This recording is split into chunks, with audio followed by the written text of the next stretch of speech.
যীশু খ্রিস্টের মধ্যে থেকে সেই বিষয়টা আজকে আমরা পাই। আর এটা একটা তথ্য। আজকে বিশ্বাসী, আজকে আপনাকে আমাকে সেই তথ্যকে জানতে হবে যদি আপনি বিশ্বাসে স্ট্রং হতে চান। আপনি এক পথ পড়ুন, হিন্দি में पढ़िए। फिर यहोवा ने मूसा से कहा, एक और विपत्ति मैं फिरौन और मिस्र देश पर डालता हूँ। उसके पश्चात वह तुम लोगों को वहां से जाने देगा, और जब वह जाने देगा तब तुम सबों का निश्चय निकाल देगा। বাংলায় পড়ুন। আর সদাপ্রভু মোশিকে বলিলেন, আমি ফরনের ও মিশরের উপরে আর এক উৎপাত আনিব। আর এক উৎপাত মানে আর এক আঘাত আনিব। আপনি জানেন এটা লাস্ট আঘাত, দশম আঘাত। এর আগে 9টা আঘাত ছিল। আপনি জানেন কিসের জন্য? ঈশ্বরের সন্তানদেরকে ছাড়ে না। ঈশ্বরের সন্তানদেরকে মিশর থেকে তাদেরকে ছাড়ে। আর রক্ত জল করেছে, পঙ্গপাল ছেড়েছে, অন্ধকার দিয়েছে, 9টা আঘাত দিয়েছে। আর ঈশ্বর এবার প্রমিস করছে this is the last one. এবার সে ছাড়বেই ছাড়বে। পাস করবে। বসে আরো কহিলেন, তাহাতে সিংহাসনে উপবিষ্ট ফৌরনের প্রথম জাত অবধি জাতা পেশনকারী দাসীর প্রথম জাত পর্যন্ত মিশর দেশের সকল প্রথম জাত মরিবে, এবং পশুদেরও সকল প্রথম জাত। মানে মিশরের রাজা হোক, তার দাস দাসী হোক, যে তার বাড়িতে কাজ করে, তাদের প্রথম সন্তান একদম মারা যাবে। আপনি 7 পদ পড়ুন।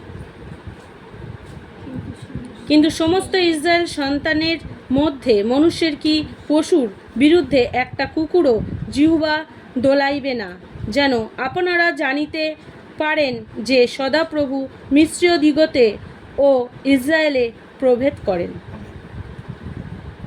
আর এটা ঈশ্বরের প্রমিস ছিল। এখান থেকে যে পিকচারটা আমরা আজকে পাই, শুনি সবাই, আজকে আমাদের জীবনে যেটা পাই, এটা কি?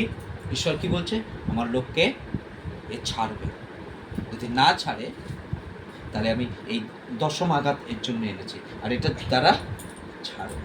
আজকে এই আঘাতের দ্বারা যে পিকচারটা প্রভু যীশু খ্রিস্টের মধ্যে থেকে আমরা পাই, আর সেটা হচ্ছে বিচার। সেটা কি? বিচার। আজকে আপনার আমার জীবনে বিচার আসবে। বিচার কিভাবে তাদের জীবনে আঘাত এসেছিল? তারা ঈশ্বরের সন্তানদেরকে ছাড়ে। আজকে আপনার আমার জীবনে কিভাবে বিচার আসবে? আজকে আপনি আর আমি যদি ঈশ্বরের সন্তান হয়ে যদি আজকে মন্দ তাকে যদি না ছাড়ি, আজকে আমাদের পাপ, আজকে আমাদের স্বেচ্ছাচারিতা যদি আজকে আমরা না ছাড়ি, তাহলে তাদের জীবনে যেরকম আঘাত এসেছিল, আজকে যে পিকচারটা, আজকের যে ছবিটা আজকে আমাদের কাছে, আর সেটা হচ্ছে যিশু বিচার। যিশু খ্রিস্ট আসছে, তার দ্বিতীয় আগমন আসছে। তিনি আঘাত নিয়ে আসতে চলেছেন। আর কোনো অনুগ্রহ কাজ নেই। অনুগ্রহ আজকে রয়েছে, টুডে, নাও। করিন্থীয় পুস্তকে বলছে পরিত্রাণ এখন, সালভেশন ডে ইজ নাও, এখন। পরিত্রাণ কি? এটা হচ্ছে প্রথম picture.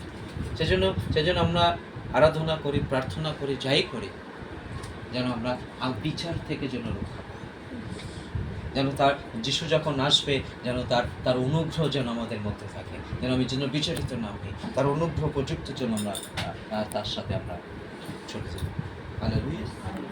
God is good. All the time. Be careful. Number 2, আপনি 3